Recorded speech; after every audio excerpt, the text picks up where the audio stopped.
সপ্তাহের বেশি আর রান্না হবে না কিন্তু। হ্যাঁ, সেই জন্যই তো হিসেব করছি।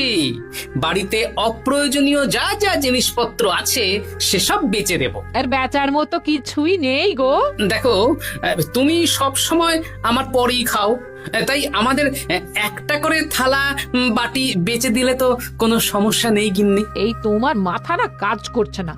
যাও বাইরে ঘুরে এসো, পারলে বাজার থেকে ধার করে হলেও একটু চাল নিয়ে এসো। দেখি যদি কোনো সহৃদয় ব্যক্তি চাল দেয়।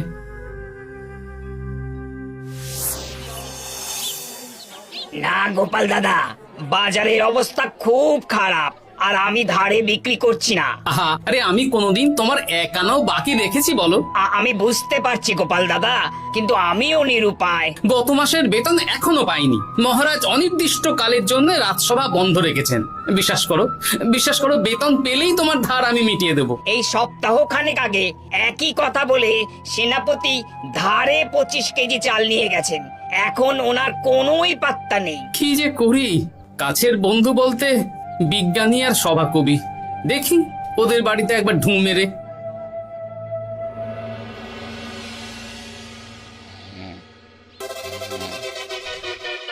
কৃষ্ণনগর কৃষ্ণনগর কৃষ্ণনগর শূন্য। হ্যাঁ, এবারে একটা মোহরও নেই। জাহাপানা সর্বনাশ হয়ে গেছে। কি হলো? পালে বাঘ পড়েছে নাকি? এই ঘুমের 12টা বাজিয়ে দিলে। জাহাপানা, এবারে কৃষ্ণনগর থেকে একটা মোহরও খাজনা আসেনি। হ্যাঁ, বলো কি? 1 মাস আগে বাৎসরিক খাজনা দেওয়ার শেষ দিন ছিল, কিন্তু এখনো একটা মোহরও খাজনা আসেনি। না জাহাপানা। পড়েছে এই বেগমের জন্য হীরের হার, হীরের কানের দুল, হীরের নাকছাবি বানাতে দিয়েছি। উজির, যা হোক করে কৃষ্ণনগর থেকে আমার খাজনা চাই চাই। তাহলে তো কৃষ্ণচন্দ্রকেই তলব করতে হবে। যা করার করো। বাবা, এই সময় তোমার শখ হয়েছে ময়না পোষা? আরে না না, আমি পুষিনি। একটা পশ্চিমের গ্রামে কদিন আগে ঘুরতে গিয়েছিলাম। আচ্ছা, ওখান থেকে নিয়ে এসেছো? না, তাও আনিনি, ছোলা খেতে দিয়েছিলাম। দেখি তারপর আমার পিছনে পিছনে উড়ে উড়ে চলে এসেছে। বাহ বাহ বাহ, এ তো ভালো কথা। বিয়ে তো করলে না, তাও একটা সঙ্গী জুটেছে। এ যে সে পাখি নয় গোপাল, এ ময়না কথা বলে, দেখবে। এই ময়না, বলো তো গোপাল এসেছে।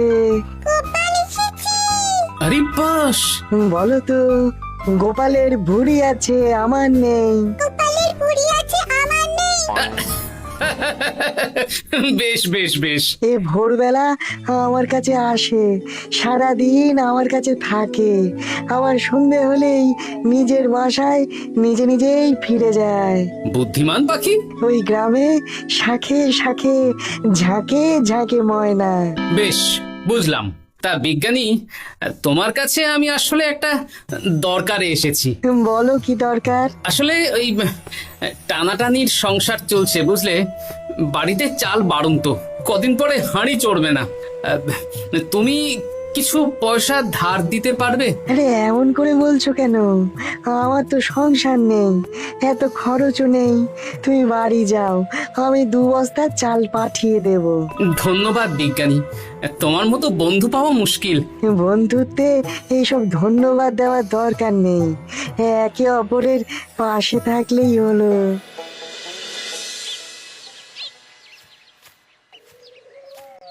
এ কি গো, খালি হাতে ঢুকছো যে?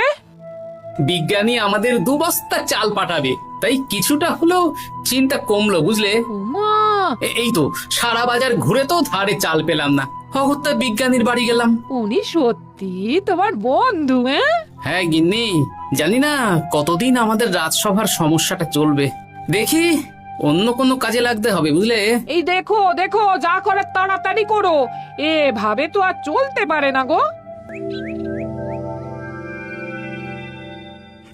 কি নবাব বাহাদুর আমাকে ডাকছেন? হ্যাঁ, জাহাপনা আপনার উপরে রেগে আছেন।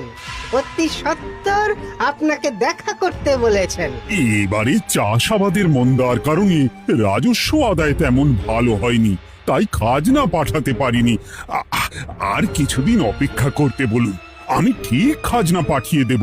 এখন আর খাজনা নিয়ে কথা বলবেন কিনা জানি না। আপনাকে নবাব এই আদেশ পাঠিয়েছেন আপনি 2 দিনের মধ্যে নবাব বাহাদুরের সাথে দেখা করবেন। আচ্ছা ঠিক আছে।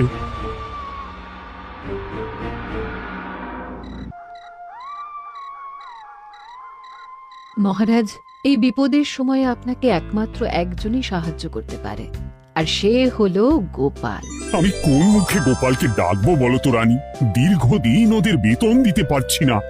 গোপাল এরকম স্বার্থপর মানুষই নয় যে নিজের কাজের সময় কাজী আর কাজ ফুরলে বাজি হয়ে যাবে। আপনি একবার বলেই দেখুন না।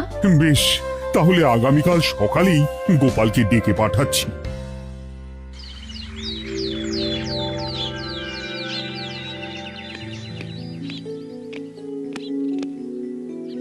আসতে পারি মহারাজ? হ্যাঁ গোপাল, এসো এসো।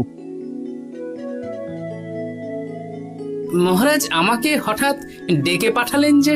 শোনো, নবাব বাহাদুর বলেছেন ওখানে যেতে হবে, কারণ এবারে কৃষ্ণনগর থেকে কোনো খাজনা পৌঁছয়নি। মহারাজ, আপনি গেলেও বিপদ, না গেলেও বিপদ। হ্যাঁ, সেটাই তো আমাকে সবচেয়ে বেশি ভাবাচ্ছে, কিন্তু না গেলেই যে নয়। তাহলে এক কাজ করি মহারাজ, আমিও বরং আপনার সাথে যাই। যা বিপদ আসবে একসাথে লড়বো। ও গোপাল, তুমি যেন আমার বুক থেকে পাথর নামিয়ে দিলে। তোমাকে যে কি বলে ধন্যবাদ জানাবো। তাহলে কখন বেরোবেন বলুন? আজকে সন্ধ্যের দিকে বেরিয়ে পড়বো, তাহলে কাল সকাল সকাল মুর্শিদাবাদ পৌঁছে যাব। কতদিন থাকতে হবে তো কিছুই জানি না, তাহলে ওই 3-4টে জামা কাপড় ধুতি নিয়ে নেব, কি বলেন? হ্যাঁ হ্যাঁ, তাই নিও। তাহলে সন্ধ্যাবেলা রাজবাড়িতে এসো, একসাথেই বেরিয়ে পড়বো। আচ্ছা মহারাজ। বলি, তোমার কি মুর্শিদাবাদে না গেলেই নয় গো? আমাকে তো যেতেই হবে গিন্নি। জানি নবাব বাহাদুর কিভাবে ছক করে কল করে, তুমি সাবধানে থেকো গো। দেখো, আমি যখন যাচ্ছি তখন নবাব বাহাদুরকে এবার সাবধানে থাকতে হবে। হ্যাঁ, ঠিক আছে ঠিক আছে, মাথা ঠান্ডা রাখবে, বেশি ওস্তাদি করতে যাবে না। এমনিতেই আমাদের অবস্থা এখন ভালো নয়। আরে তুমি অতিরিক্ত চিন্তা করো না তো গিন্নি। জাহাপনা, কন্যাগুলো কবে আসবে? এখনো 2-3 দিন সময় লাগবে বেগম। এত সময় লাগছে কেন জাহাপনা? দেশের কোণে কোণে খুঁজে সেরা সেরা হিরে দিয়ে বানানো হচ্ছে যে, সময় তো লাগবেই বেগম। তাহলে তো অনেক খরচ হচ্ছে। তাও হচ্ছে বটে, কিন্তু তোমার জন্য আমি সব করতে পারি। আমাদের মুর্শিদাবাদের হীরালালের হাতের কাজ দেশের সেরা। আপনি সত্যি আমাকে ভালোবাসেন, আমার জন্য এত খরচ করে গয়না বানিয়ে দিচ্ছেন। তুমি খরচ নিয়ে এত চিন্তা করো না। কৃষ্ণনগর থেকে এই বছর ভালো খাজনা প্রাপ্য ছিল, কিন্তু এখনো একটা কানাকড়িও আসেনি। তাহলে আপনার গয়না বানাতে যা খরচ হবে সব আপনার সিন্দুক থেকে দিয়ে দেবেন? না না না, কৃষ্ণনগর থেকেই আদায় করব, ওকে তলব করেছি। আচ্ছা, সহিস, গাড়ি ছাড়ো। যথাজ্ঞা মহারাজ। এই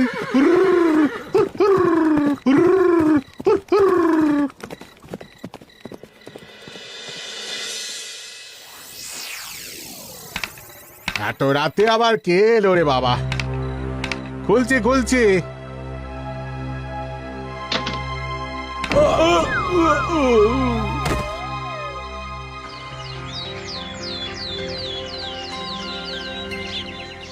সর্বনাশ হয়ে গেছে জাহাপানা।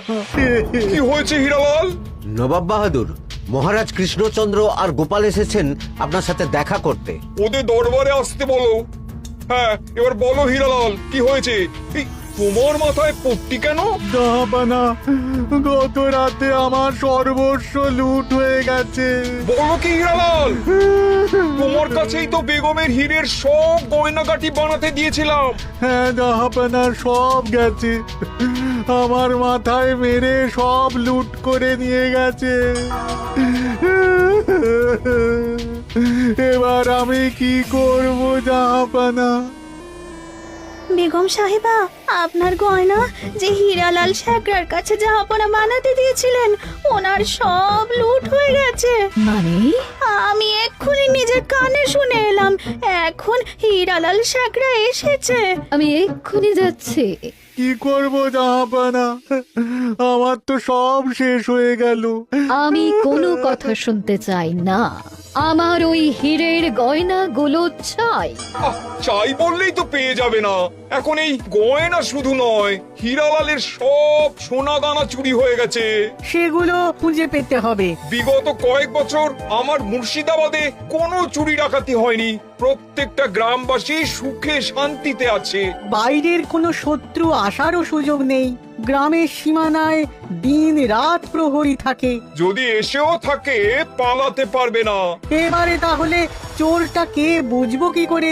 এসব সামান্য চোর ধরার কাজ আমার কাছে নস্যি। জাহাপনা, আপনি যদি কৃষ্ণনগরের এবছরের খাজনা মকুব করে দেন, তাহলে আমি চোর ধরার ক্ষেত্রে সাহায্য করতে পারি। ঠিক আছে কৃষ্ণচন্দ্র, তোমার এই গোপাল যদি চোর ধরে দিতে পারে তাহলে এবছরের খাজনা মুকুব। আগে আমি ওই শেখরার সাথে একান্তে কিছু কথা বলতে চাই। বেশ, প্রহরী প্রহরী, তুমি গোপাল আর শেখরাকে একটা ঘরে নিয়ে যাও। আসুন। এবার আপনি চুরির ঘটনাটা বলুন। চুরি না, ডাকাতি। সে যাই হোক, বলুন বলুন। গতকাল রাতে, তারপর সকালে জ্ঞান ফিরে ঘরে গিয়ে দেখি সব ফাঁকা। আমার ঘরের সাথেই লাগোয়া দোকান। আচ্ছা, দেখুন, আমি আপনার কথা শুনে আর একটু আগের যা আলোচনা শুনলাম তার থেকে মনে হচ্ছে এই চোর স্থানীয় চোর। কি করে বুঝলেন? কারণ বাইরের চোর হলে তো এত নিখুঁত কাজ করা সম্ভব নয়। চোর নিশ্চয়ই আপনাকে ব্যক্তিগতভাবে চেনে। হ্যাঁ, এবার মশাই আপনি বলুন তো, আপনার কোনো শত্রু আছে? না, শত্রু নেই তেমন।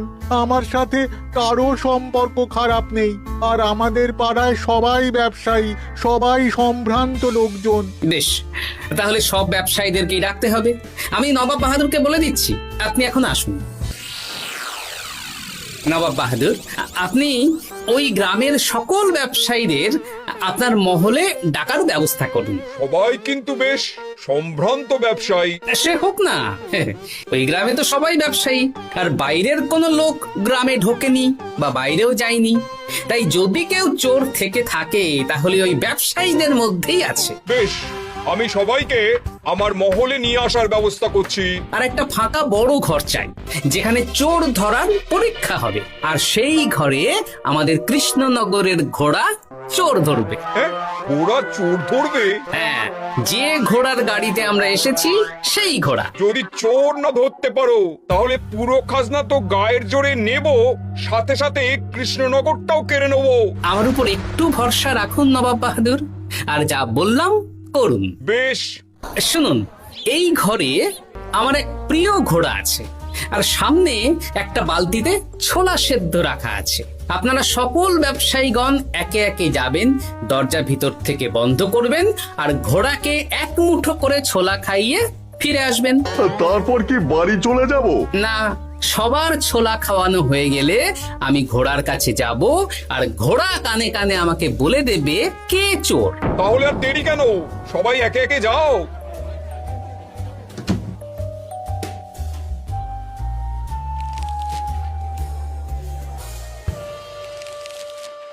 কি করি যদি ঘোড়া সত্যি সত্যি বুঝে যায়? ছোলা খাওয়াবোই না। ব্যাস, ছোলা খাওয়ানো হয়ে গেল। এবার গোপাল বলো তো কে চোর? দাঁড়ান, ঘোড়ার মুখের কথা শুনে আসি। আমি বলে দিচ্ছি জাহাপানা, গোপাল এসব মশকরা করছে, সব মশকরা। ঘোড়া বলে দিয়েছে কে চোর। বলো গোপাল, কে চোর? তার আগে সকল ব্যবসায়ীর হাত দেখে আমি পরীক্ষা করতে চাই। সে দেখো, কিন্তু বলো কে চোর? দেখি দেখি, না, দেখি আপনারটা। না, আপনিও না। না, আপনিও না। একি মশাই, চুরিটা তো আপনিই করেছেন, আপনিই চোর। কি উল্টো পাল্টা কথা বলছেন? আমি চুরি করিনি। হ্যাঁ, আপনিই চুরি করেছেন, তাই ভয়ে ঘোড়াকে ছোলা খাওয়াননি। কারণ আমি ছোলার মধ্যে রান্নার হলুদ গুঁড়ো মিশিয়ে রেখেছিলাম, তাই যারা যারা ঘোড়াকে ছোলা খাইয়েছেন সবার হাতেই হলুদ রং লেগে আছে। শুধু ওর হাতে নেই। ভাই, শেষে তুই? তোর মনে মনে এত হিংসা? ভাই মানে? আরে ও তো আমার খুড়তো ভাই পান্নালাল, ওরও সোনা গয়নার ব্যবসা। ব্যাস, এবার তাহলে বলেই দিন পুরো ব্যাপারটা, কারণ এখান থেকে পালানোর কোনো পথ নেই। ভুল হয়ে গেছে দেখাবো না। আমার দাদা আমার থেকে অনেক বেশি রোজগার করতো, তাই আমার মনে মনে হিংসে ছিল। তারপর বেগম সাহেব আর হীরের গয়না বানানোর এত বড় বায়না পেল, তাই হিংসা আরো বেড়ে গেল। আর তুই চুরি করলি? চুরির সব জিনিস কোথায় আছে? আমার বাড়িতেই আছে দেখাবো না। সাব্বাস গোপাল, সাব্বাস। তোমার কি বুদ্ধি! তাহলে জাহাপানা, কথা মতন আমাদের এই বছর তাহলে খাজনা দিতে হচ্ছে না। না, কথা যখন দিয়েছি তখন আমি তো আর কথার খেলাপ করতে পারি না। আচ্ছা গোপাল, তোমার তো এত বুদ্ধি, আমার একটা শখ পূরণ করতে পারবে? কি শখ বলুন নবাব বাহাদুর। আমার অনেক দিনের ইচ্ছে একটা হাওয়া মহল বানাবো, কিন্তু ঘরামি রাজমিস্ত্রি কেউই বানাতে পারবে না বলছে। তুমি কি বানিয়ে দিতে পারবে? আগে পারবো জাহাপনা, কিন্তু তার বদলে আমি কি পাবো? আগামী 5 বছর কৃষ্ণনগরের খাজনা মুকুব, আর তোমাকে আমি 100 মোহর উপহার দেবো। বেশ, তাহলে আপনি আমাকে দিন 7 সময় দিন, আর 7 দিন পরে আমার বাড়ির সামনে চলে আসুন। হাওয়া মহল বানিয়ে রাখবো, আপনি নিয়ে যাবেন। বেশ, তাহলে 7 দিন পরে কৃষ্ণনগরে দেখা হচ্ছে। যদি না বানাতে পারো তাহলে কিন্তু আগামী 5 বছর কৃষ্ণনগরকে দ্বিগুণ খাজনা দিতে হবে, এই আমি বলে দিলাম। বেশ, রাজি।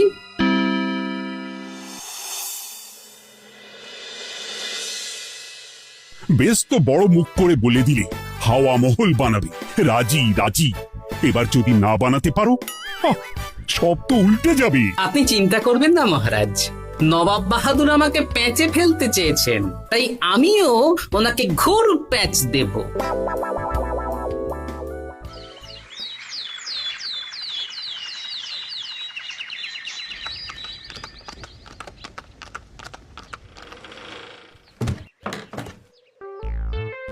কি গোপাল, আরে কোথায় আমার হাওয়া মহল? 7 দিন হয়ে গেছে তো, তাই মহল দেখতে চলে এলাম। কাজ একদম শেষ পর্যায়ে, চলুন পশ্চিমের মাঠে চলুন। গিন্নি, তুমি মহারাজকে খবর দাও আর বলো পশ্চিমের মাঠে চলে আসতে। আরে তাড়াতাড়ি কর, তাড়াতাড়ি কর। ওই দেখুন, আপনার হাওয়া মহল তৈরি হয়ে গেছে। কই? ওপরে দেখুন। ওরে, নবাবের হাওয়া মহল বলে কথা, নিজ কথা হয়ে গেছে। এবার রং কর, রং কর। হাওয়া মহল রং করছি তো, এত তাড়া দিস না। আরে তাড়াতাড়ি কর, তাড়াতাড়ি কর। আরে এসব আবার কি? ময়না পাখি হাওয়া মহল তৈরি করছে? হ্যাঁ, হাওয়া মহল তো, তাই হাওয়াতেই তৈরি হচ্ছে।